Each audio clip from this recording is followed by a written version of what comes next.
วันที่9กรกฎาคมนี้คณะผักหากฐานคณะโฆษณาอบรมแขวงได้ดำเนินกองประชุมใหญ่คณะผักหากฐานครั้งที่1กองประชุมได้จัดขึ้นอยู่ห้องประชุมของว่าการแขวงโดยการเป็นประธานร่วมของสหายสุภาพธรรมรักษาห้องเลขาคณะบริหารงานผักแขวงผู้สีนำเวียกงานการเมืองแนวคิดเวียกงานผักพนักงานเวียกงานสหพันธคบเก่าและองค์การจัดตั้งมหาชนขันแขวงมีสหายสมศรีมณีนินคณะประจำผักแขวงหัวหน้าคณะจัดตั้งแขวงสหายประดิษฐ์วรรณรัศมีคณะประจำผักแขวงเลขาคณะผักหากฐานคณะโฆษณาอบรมแขวงมีคณะกรรมการบุคลากรขันแขวงมีคณะผักหากฐานแผนกการกรมกองอ้อมขางแขวงมีคณะผักหากฐานคณะโฆษณาอบรมแขวงมีเลขาคณะหน่วยผักและสมาชิกผักจากหน่วยผักและจุผักที่ขึ้นกับคณะผักหากฐานเขาห่วมโอกาสเปิดกองประชุมสหายประดิษฐ์วรรณรัศมีคณะประจำผักแขวงเลขาคณะผักหากฐานคณะโฆษณาอบรมแขวงมีคำเห็นว่ากองประชุมใหญ่ครั้งที่1ของคณะผักหากฐานคณะโฆษณาอบรมแขวงได้ไขขึ้นอย่างสง่าผ่าเผยและสุดที่มีความหมายสำคัญย้อนแนวนั้นขอเรียกร้องผู้แทนกองประชุมจงเสริฐสู้ความรับผิดชอบของตนให้สูงในการประกอบคำเห็นอย่างต่างหน้าและตกลงปัญหาต่างๆให้ถูกต้องเฮ็ดให้กองประชุมใหญ่ครั้งนี้บรรลุผลสำเร็จอย่างสูงต่อมาสหายปริญญาเอกวรรณราสุทธิจักรห้องเลขาคณะผักหากฐานคณะโฆษณาอบรมแขวงก็ได้ผ่านบทรายงานการเมืองทั้ง2ภาคซึ่งได้รายงานและตีราคาการนำผ้าสีน้ำเวียกงานการเคลื่อนไหวในระยะสร้างตั้งคณะผักหากฐาน6เดือนที่ผ่านมาที่ได้สร้างตั้งคณะผักหากฐานคณะโฆษณาอบรมแขวงคณะผักได้เอาใจใส่น้ำผ้าสีน้ำการจัดตั้งพันขยายมติกองประชุมใหญ่ครั้งที่11 12ของภาคมติกองประชุมใหญ่ครั้งที่9ขององค์คณะผักแขวงเข้าสู่เนื้อในเวียกงานตัวจริงอย่างมีจุดสุมคณะผักหากฐานคณะโฆษณาอบรมแขวงได้รับการสร้างตั้งขึ้นและเคลื่อนไหวอย่างเป็นทางการนับแต่เดือนธันวาคมปี2025เป็นต้นมาเป็นองค์การเสนาธิการที่ขึ้นกับองค์คณะผักแขวงมีพระบทบาทเป็นแกนนำในการนำผ้าสีน้ำเวียกงานการเมืองแนวคิดก็คือเวียกงานโฆษณาอบรมแนวทางนโยบายของภาครัฐ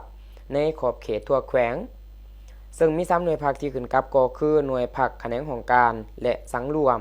หน่วยภาคแขนงอบรมหน่วยภาคแขนงสื่อมวลชนปัจจุบันมีสมาชิกพรรคทั้งหมด83สหายยิ่ง38สหายในนั้นสมาชิกพรรคสำรอง2สหาย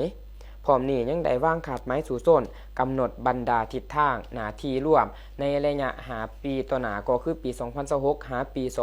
2030ภายใต้คำขวัญเพิ่มทวีบทบาทการนำพาของคณะพรรคยกสูงจิตใจเอกราชเป็นเจ้าตนเองตั้งหน้าสร้างการหันเปลี่ยนในเวียกงานโฆษณาอบรมไปสู่คุณภาพใหม่อย่างแข็งแรงพร้อมนี้สายสมศรีมณีนินคณะประจำผักแขวงหัวหน้าคณะจัดตั้งแขวงต่างหน้าคณะปรับปรุงกงจักการจัดตั้งพรรครัฐขันแขวงก็ได้ผ่านมาตรฐานเงื่อนไขของผู้ที่จะลงสมัครรับเลือกตั้งเข้าในคณะผักหากฐานสุดใหม่มาตรการเงื่อนไขของพนักงานนำผ้าคุ้มครอง